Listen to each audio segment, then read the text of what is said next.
दोस्तों, legal and legal में एक बार फिर से आपका स्वागत है। सुप्रीम कोर्ट कॉलेजियम और सरकार के बीच विवाद बढ़ता ही जा रहा है, किसी सूरत थमने का नाम नहीं ले रहा है।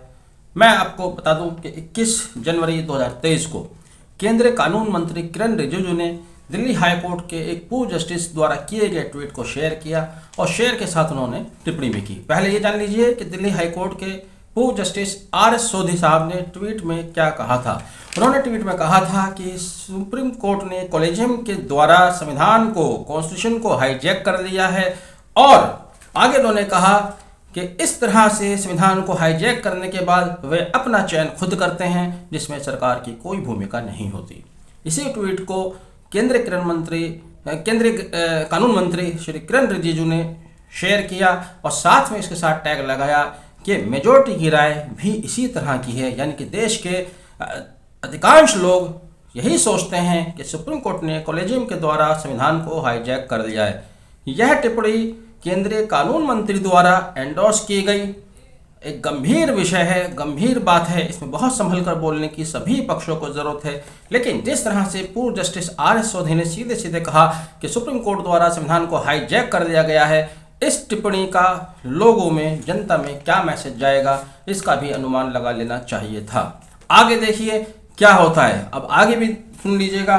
24 जनवरी 2023 यानी कि कल के दिन केंद्रीय कानून मंत्री किरण रिजिजू ने ही कहा कि रॉ रिसर्च एनालिसिस विंग और IB द्वारा दिए गए इनपुट को पब्लिक डोमेन में लाना बहुत ही गंभीर विषय है। जब कोई अधिकारी सीक्रेटसी में काम करता है, सीक्रेट वर्क करता है, देश हित में काम करता है, तो उसको इस तरह की सीक्रेट या इस तरह की रिपोर्ट्स पब्लिक डोमेन में लाने से पहले 2 बार सोच लेना चाहिए, क्योंकि इसके गंभीर प्रभाव होते हैं। साथ ही किरण रिजिजू ने यह भी कहा कि वह सही समय आने पर इस पर अपनी प्रतिक्रिया देंगे, यानी कि यह अभी उनकी प्रतिक्रिया नहीं है। पहले आप ये भी समझ लीजिए कि वो किस सीक्रेट की बात कह रहे हैं। दरअसल कॉलेजियम द्वारा जजों की नियुक्ति, प्रमोशन, ट्रांसफर के लिए केंद्र सरकार को नाम भेजे जाते हैं। केंद्र सरकार उस पर अपनी संतुष्टि भेज देती है या उनको रिजेक्ट करके वापस कर देती है।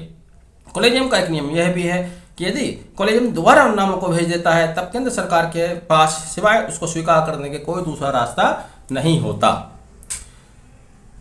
पिछले हफ्ते हुआ यह था कि केंद्र सरकार ने सुप्रीम कोर्ट कॉलेजियम द्वारा भेजे गए 5 नाम, सौरभ कृपाल, सोम शेखरन सुंदरेश, जॉन सत्यन जो कि महाराष्ट्र हाई कोर्ट के थे, अमितेश बनर्जी और शाक्य सेन, इनके नामों को अस्वीकार कर अपनी टिप्पणी के साथ सुप्रीम कोर्ट कॉलेजियम को वापस भेज दिया। अब विवाद आगे बढ़ता है। सुप्रीम कोर्ट कॉलेजियम ने इसमें एक कदम आगे बढ़ाया। जो भी टिप्पणी केंद्र सरकार द्वारा की गई थी, उन्हीं टिप्पणियों पर अपना रेस्पॉन्स देकर उनको पब्लिक डोमेन में ले आए, मीडिया के सामने उसको पब्लिश कर दिया। सुप्रीम कोर्ट कॉलेजियम द्वारा प्रत्येक जिसकी सिफारिश की गई थी अधिवक्ता जज एलिवेट करने के लिए, उनको 2 कैटेगरी में रखा गया। पहला उन्होंने सेंटर ऑब्जेक्शन लिखा कि सेंटर ने क्या ऑब्जेक्शन लगाया है, फिर उसके ऊपर अपना रेस्पॉन्स दिया।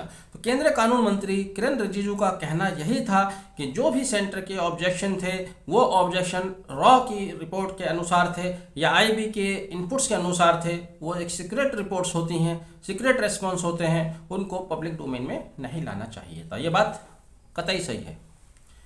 केंद्रीय कानून मंत्री ने जो कहा बिल्कुल सही कहा। इंटेलिजेंस ब्यूरो या रॉ की रिपोर्ट्स को पब्लिक डोमेन में बिल्कुल भी नहीं लाना चाहिए था। लेकिन जिस तरह से सुप्रीम कोर्ट की मर्यादा को तार तार किया जा रहा है, वह कहाँ तक सही है। आप IB की रिपोर्ट्स को कहते हैं, रॉ की रिपोर्ट्स को कहते हैं, हाँ, सभी इस बात से एग्री करते हैं। लेकिन जैसे कि मैंने जिक्र किया, दिल्ली हाई कोर्ट के पूर्व जस्टिस RS सोधी कह रहे हैं कि साहब कॉलेजियम ने संविधान का अपहरण कर लिया है, उसको हाईजैक कर लिया है। किरण रिजिजू उसको एंडोर्स करते हैं, कहते हैं जी हाँ, जनता इसी तरह से सोचती है और जजेस नियुक्त होकर आते हैं, हम इलेक्ट होकर आते हैं, हमें लोगों को फेस करना होता है, हम लोगों के लिए कानून बनाते हैं और हमारे कानून में संविधान सुप्रीम है। ये भी बात सही है, लेकिन इस तरह की चीचा लेदर अगर पब्लिक डोमेन में दोनों ही तरफ से होगी तो ये तो हमारी दोनों संस्थाओं के लिए, लेजिस्लेचर के लिए और एग्जीक्यूटिव के लिए बहुत ही गंभीर है, बहुत ख़राब स्थिति है।